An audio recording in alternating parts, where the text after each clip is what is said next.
Bonjour à toutes et tous. Hélène Schmidt d'Exploring Happy qui décide de faire un partage avec vous en mode j'ai testé pour vous le making of d'un cours en ligne lorsqu'on est projecteur. Alors c'est une vidéo qui va en partie s'adresser aux projecteurs et je vais commencer la première partie de la vidéo là-dessus et ensuite je vais aller plus largement sur les sujets liés aux centres définis et non définis. D'abord, les projecteurs. Vous le savez, on n'a pas accès à l'énergie de manière fiable et constante. Nous n'avons pas un sacral défini. Par contre, nous avons été conditionnés depuis notre naissance par un monde de générateurs dirigés par des manifesteurs, ce qui nous crée une compulsion qu'on va porter avec nous toute notre vie ou presque, de se comporter comme des générateurs manifesteurs, ou comme des manifesteurs. Ra-Uru-Hu disait qu'on est des super esclaves. En amplifiant cela, mais au-delà de ça, même si on se retrouve seulement dans notre aura, comme ça a été le cas, mon cas, pendant la réalisation de ce cours, on a des programmations mentales. Même lorsqu'on est comme moi sur le chemin du déconditionnement et de l'incarnation de sa nature de projecteur depuis plus de 5 ans, même quand on y est depuis 10 ans ou 15 ans, c'est une discipline du quotidien de se surveiller, de regarder ce que ce sacral non défini, ou comme moi complètement ouvert, va avoir tendance à nous faire faire. Essayer d'en faire trop. Et puis aussi, le non-soi remonte dans le mental et essaye de nous créer des histoires dans notre tête. Chaque jour de la vie d'un projecteur, en particulier un projecteur entrepreneur, c'est un chemin en pleine conscience, un combat contre ce non-soi, même si j'utilise les guillemets car ce n'a pas à être un combat. On ne sera jamais débarrassé du non-soi. On peut juste décider de le vivre en pleine conscience et de ne pas le laisser prendre le volant du véhicule. Il y a en effet en design humain cette métaphore du véhicule qui est notre design, la partie inconsciente, du conducteur qui est ce qu'on appelle le pôle magnétique, mais on ne va pas aller là-dessus aujourd'hui, et du passager qui est notre personnalité. Le passager, il est également pas mal lié au non-soi et il peut régulièrement essayer de prendre le volant. Le passager, c'est qui on croit qu'on est. C'est une partie infime de qui on est. Et tout l'enjeu, c'est que ce passager reste observateur. Observateur des compulsions du non-soi, observateur de notre design et de nos conditionnements, et du coup d'être doux et compréhensif à l'égard de soi-même. Et je peux vous dire que quand on se lance dans l'aventure de mettre au point un cours, comme je l'ai fait, un cours en ligne, eh bien ça va être au quotidien une introspection et un questionnement à l'égard de soi-même. En effet, beaucoup de tâches qui relèvent d'un cours en ligne peuvent être considérées comme de l'opérationnel. Et souvenez-vous, nous les projecteurs, on n'est pas censés faire d'opérationnel ou alors pas beaucoup. On n'a pas beaucoup d'énergie et cette énergie est censée être là pour guider. Donc j'ai fait ce cours à ma vitesse et surtout à la manière du projecteur. Dès la genèse, dès le début, j'avais l'idée en tête, j'avais l'envie, j'avais de l'inspiration, j'avais juste jeté des idées sur le papier.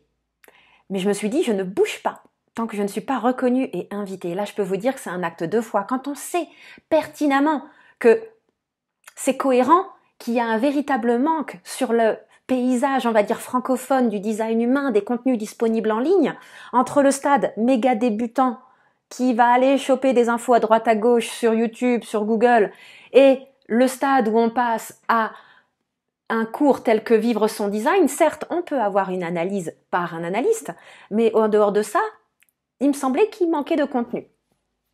Mais j'ai laissé ça de côté, j'ai gardé ça pour moi. Et puis, à un moment donné, sans savoir quand, comment l'invitation allait venir, j'ai lâché prise. Et quelques semaines après cet événement, j'avais une discussion avec un bon copain, et qui est projecteur par ailleurs, qui a eu une analyse par mes soins, qui est curieux du design humain, et qui m'a dit au détour d'une conversation, alors qu'il n'avait pas le moindre début d'une idée, que j'avais ce cours en tête. Et là, il me fait « Mais Hélène, ça serait vraiment génial si tu faisais un cours en ligne pour débutants. Ça manque, il n'y a pas en français. Et toi, tu es là, tu as toute cette compétence, tu as ta chaîne YouTube qui est en train de se développer. Et moi, je sais que tu es extrêmement pertinente. Donc, pourquoi tu le ferais pas ?» Et là, au-delà du fait que j'ai ri, j'ai surtout pris le temps de faire cette pause avant de parler et d'écouter cette expansion dans mon corps, ce oui splénique qui a dit oui. Et là, je lui explique le contexte et je le remercie pour sa reconnaissance, pour son invitation. J'ai après attendu d'avoir de l'énergie et surtout cet entrain qui est indispensable pour nous les projecteurs, car souvenez-vous, dans les phases d'attente ou dans les phases où il faut attendre d'avoir accès à l'énergie aussi, l'important c'est de se concentrer sur sa passion, ce qui nous anime, ce qui allume un feu en nous, sur cette joie, sur cet enthousiasme, d'autant plus que moi j'ai cette porte 58 qui est dans ma croix d'incarnation, en terre inconsciente, et qui est vraiment la porte de la vitalité, de la joie, de l'enthousiasme. Donc ce challenge du cours en ligne, qui revêt une part d'opérationnel, était intéressant à relever en tant que projecteur, et c'était pas du tout un challenge mental, c'était une réalité d'un certain nombre de tâches à réaliser. Au-delà de concevoir la structure, ce qui est fabuleux pour nous les projecteurs qui adorons les systèmes, j'ai mis à plat toute la structure du cours, approfondi ce que j'avais mis au point pendant l'été 2020 dans mon coin avant d'être reconnue et invitée. Et voilà, à un moment donné, il faut identifier là où je considère avoir suffisamment de connaissances, là où je souhaite approfondir un petit peu pour recouper et approfondir certaines infos. Donc ça, c'est la partie hyper excitante pour un projecteur. La partie, on va dire surtout quand, comme moi, on a le canal 1762 de conceptualisation. Là, c'était super excitant, c'est le meilleur moment. Ensuite vient la partie où on scripte tout cela, dans une certaine mesure, parce que vous suivez mes vidéos, vous voyez bien que je ne lis pas un texte, même si j'ai mes 2-3 notes ici pour garder le fil. Et on va se retrouver à réaliser le contenu, que ce soit les vidéos et que ce soit les PDF de soutien. Puis il y a la part d'édition des vidéos, ça c'est une autre paire de manches, mais je commence à avoir l'habitude avec toutes mes vidéos YouTube. Il y a le fait de créer les supports visuels, les choses, enfin tout un tas de petits détails. Donc moi au début je m'étais dit le cours en ligne, 1 mois et demi, 2 mois c'est fait. C'était sans compter 2 choses. Et là je vais y venir plus en détail après. D'abord, le fait que j'avais une quantité d'énergie limitée en tant que projecteur et qu'en plus pendant ces mois-là, la fin 2020, j'ai eu énormément de travail, énormément de gens qui sont venus à moi, donc il a fallu gérer mon énergie correctement tout en accueillant ses clients et tout en préparant le cours en ligne au fur et à mesure. Plus d'une fois, je me suis retrouvée dans le non-soi du sacral non défini, à ne pas savoir quand assez était assez. Donc, on se retrouve avec toutes ces petites tâches avec un surcoût de travail, donc ce qui devait prendre 1 mois et demi, 2 mois sur le papier, en a pris 4 à 5. Et ça a été vraiment très drôle de m'observer faire et d'accueillir complètement ça, car je ne me suis jamais forcée. Si je n'avais pas d'énergie pour le faire, je n'avais pas d'énergie pour le faire. Et par ailleurs, ce qui était vraiment un grand soutien, c'est qu'au-delà de l'invitation, de la reconnaissance et de l'invitation initiale, il y a eu ensuite, tout au long de la réalisation de ce cours, beaucoup de soutien, beaucoup de reconnaissance, beaucoup de nouvelles invitations renouvelées. C'est extrêmement important, en fait, pour nous les projecteurs, de surfer sur cette vague de reconnaissance. C'est certes, nous sommes un peu accros à cette reconnaissance, on en a besoin, ça fait partie de notre modèle. Et justement reçu, en plus de toute la reconnaissance que j'avais avec tous ces clients, ça a été un grand soutien. Et en même temps, une véritable opportunité de rester dans cette nature de projecteur. C'est beaucoup plus difficile lorsqu'on se retrouve en faible activité, lorsqu'on se retrouve en potentielle insécurité financière, de garder en fait cette pureté, de ne pas mettre d'enjeu, et ça c'est un autre aspect. Nous les projecteurs entrepreneurs, notre plus gros challenge, c'est de produire des choses de manière la plus pure, la plus détachée, sans mettre d'enjeu mercantile ou d'attendre d'être reconnu et invité. Et ça a été le gros paradoxe d'accueillir ma nature de projecteur et de faire ce cours dans une temporalité non maîtrisable par mon mental, c'est que quand même, c'est beaucoup de temps, beaucoup d'heures, beaucoup de passion, beaucoup d'investissements personnels qui font que plus ça dure longtemps, plus l'enjeu va grandir en fait, plus notre bébé, on souhaite qu'il soit reconnu et invité. Donc, encore une fois, si vous êtes projecteur et que vous vous reconnaissez là-dedans, lâchez prise et dans tous les cas, revenez à la joie. Pourquoi je fais cette vidéo? Parce que de partager ce making-of, ce crash test quelque part avec vous, ça me met en joie. Partager sans avoir d'attente et de se dire, voilà, il y a le cours en ligne, mais il y a également toutes les choses dont j'ai tiré des enseignements et que je mets à disposition gratuitement. Et le reste, Inch'Allah, on verra. Tant que je suis dans le lancement, et c'est le cas là ces jours-ci, c'est plus difficile. Car il y a toutes les petites tâches de lancement et puis il y a comme ce petit truc, on partage un bout de nous, vous voyez. Et derrière, je sais d'ores et déjà le travail que je vais faire. Je sais également le travail que je fais pendant. À un moment donné, quand j'ai réalisé que cet enjeu grandissait en moi, que vraiment j'attachais à ce cours, j'arrivais plus à être aussi détachée qu'au début, je me suis dit stop, arrête. Tu ne lanceras que quand tu seras détaché et dans la joie. Donc j'ai beaucoup travaillé à reprendre, à avoir une activité méditative un peu plus développée que d'habitude, à aussi me concentrer sur d'autres projets, d'autres idées, d'autres inspirations qui sont venues au gré d'autres invitations.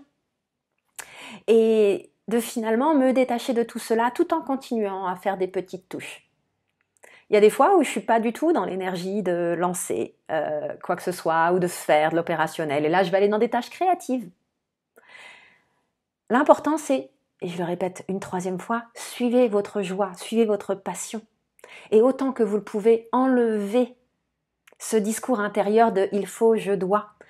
Oubliez les bonnes pratiques, oubliez la stratégie. En tant que projecteur, plus vous allez être dans une stratégie avec des attentes, plus vous vous exposez à une amertume accrue, car une chose est sûre, ça ne va jamais se passer comme vous auriez pensé.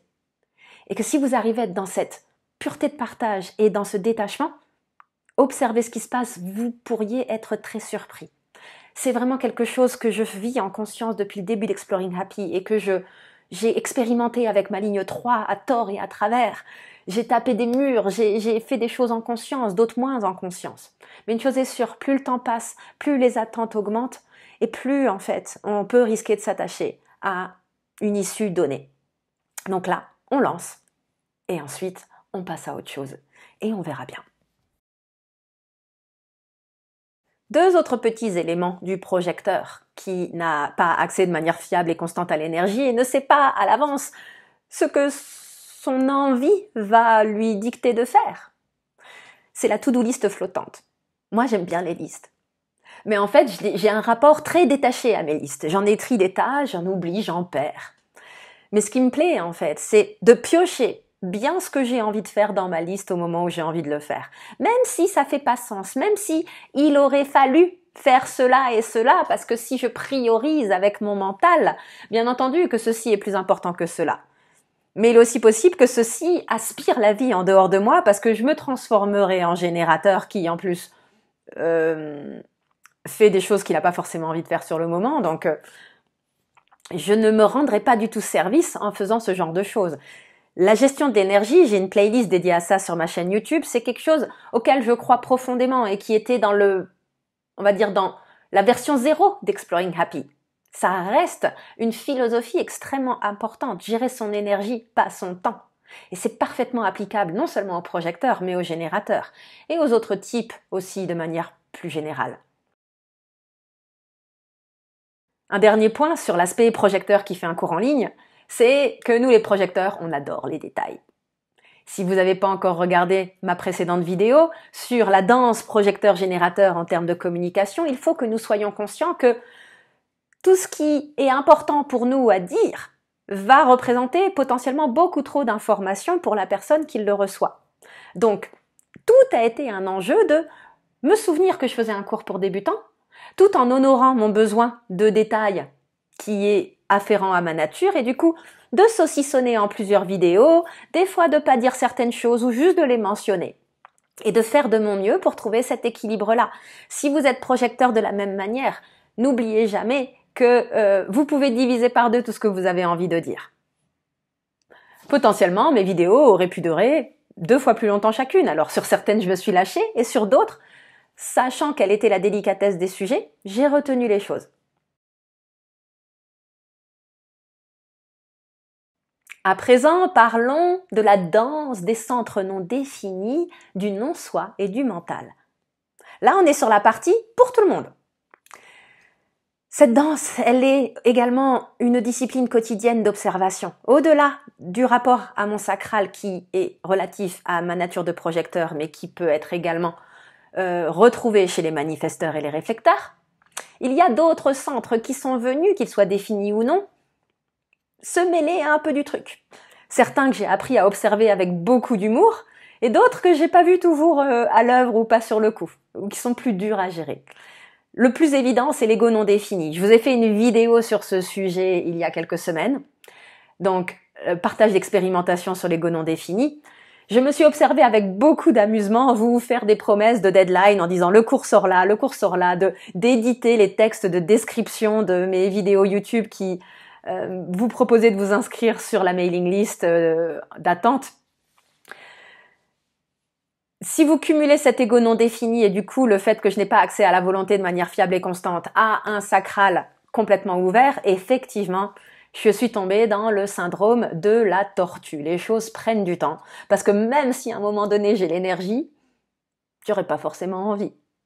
D'où on revient à cette notion de to-do list flottante puisque non seulement la to-do list va me dire ce pourquoi j'ai de l'énergie et de l'envie, et aussi va me dire si j'ai la capacité, si la force de volonté. Du coup, ça peut être extrêmement, quand on n'est pas familier avec le design humain, c'est un des trucs les plus déculpabilisants de comprendre cet ego non défini et ce sacral non défini.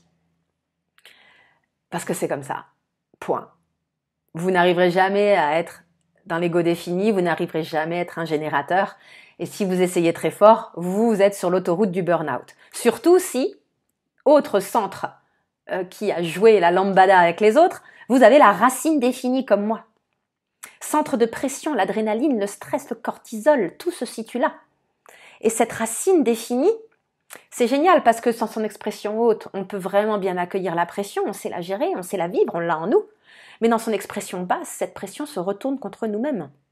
Elle peut venir quelque part nourrir un dialogue intérieur, amplifié par l'ego et le sacral non défini et les conditionnements qui vont avec ces deux centres non définis, et se retourner en véritable tyran contre vous-même. Donc là, encore une fois, observation. Dans le doute, quand vous tombez dans l'un des trois exemples que j'ai dit, stratégie, autorité. Si vous voyez que vous tombez dans l'expression basse, dans le non-soi des centres non définis et dans l'expression basse de la racine, par exemple, que je viens de citer, eh bien, arrêtez tout ce que vous faites et si vous n'avez pas vraiment de baromètre pour vous donner la température ou de boussole pour vous diriger, attendez à nouveau. D'où le fait qu'il faut embrasser le fait que certaines choses se passent à la vitesse d'une tortue. Mais souvenez-vous, le lièvre et la tortue, c'est la tortue qui gagne à la fin. Rien ne sert de courir, il faut partir à point. Le syndrome de l'imposteur est également venu pointer le bout de son nez, ce qui a fait que également le cours a pris plus longtemps, ce que j'ai réétudié et approfondi, mais eu beaucoup de plaisir à le faire. Un certain nombre de sujets avant de faire des vidéos, par exemple tous les profils un par un, puisque finalement je les connaissais, mais j'ai été étudier tous les profils un par un. J'ai également creusé un petit peu plus ces notions d'angle droit et d'angle gauche que je connaissais, mais comme je voulais les citer dans le cours, eh bien c'est parti, youpi tralala, pour des heures d'études. Et au-delà du fait que c'est très bien de faire ça, il y a ce syndrome de l'imposteur que toute personne porte. Car ce qu'il faut comprendre au niveau des lignes, et je ne le dis pas dans le cours ça, je crois, c'est qu'on a tous une ligne 1 sous-jacente en nous. La ligne 1, c'est la base de l'hexagramme, c'est celle par laquelle tout passe ensuite. Donc cette notion d'avoir besoin d'étudier pour se sentir fiable et sécurisé, tout le monde, d'une manière ou d'une autre, va l'apporter, même si, comme moi, on a très peu de ligne 1 dans son design, ça va venir se pointer. D'autant plus avec un ego non défini qui va venir nourrir un manque d'estime de soi récurrent. Alors, je l'ai beaucoup travaillé, cette notion d'estime de soi, mais ce serait vous mentir. Et n'importe qui vous dit qu'ils ont résolu ça, je pense qu'ils vous mentent, en fait. Ce serait vous mentir que de dire que c'est absolument résolu. Donc, soyez doux avec vous-même, comprenez le fait que cet ego non défini qui est celui de 65% de la population va potentiellement vous encourager à faire des promesses que vous ne serez pas en mesure de tenir parce que vous les aurez prises avec le mental, va vous faire régulièrement douter de votre valeur et venir chatouiller cette notion d'estime de soi et va vous faire manquer de volonté qui, elle aussi, va vous faire potentiellement baisser cette estime de soi. Quand vous comprenez toute cette mécanique du non-soi, c'est beaucoup plus facile de se détacher et de rester observateur. Encore une fois, nous sommes 65% de la population dans le même bateau. Et la clé, c'est de comprendre qu'on n'a rien à prouver. Je ne vais pas vous mentir, c'est le chemin d'une vie de mon point de vue. Mais bon. Donc voilà un petit peu tout ce que je peux vous raconter sur Hélène a testé pour vous, faire un cours en ligne quand on est projecteur.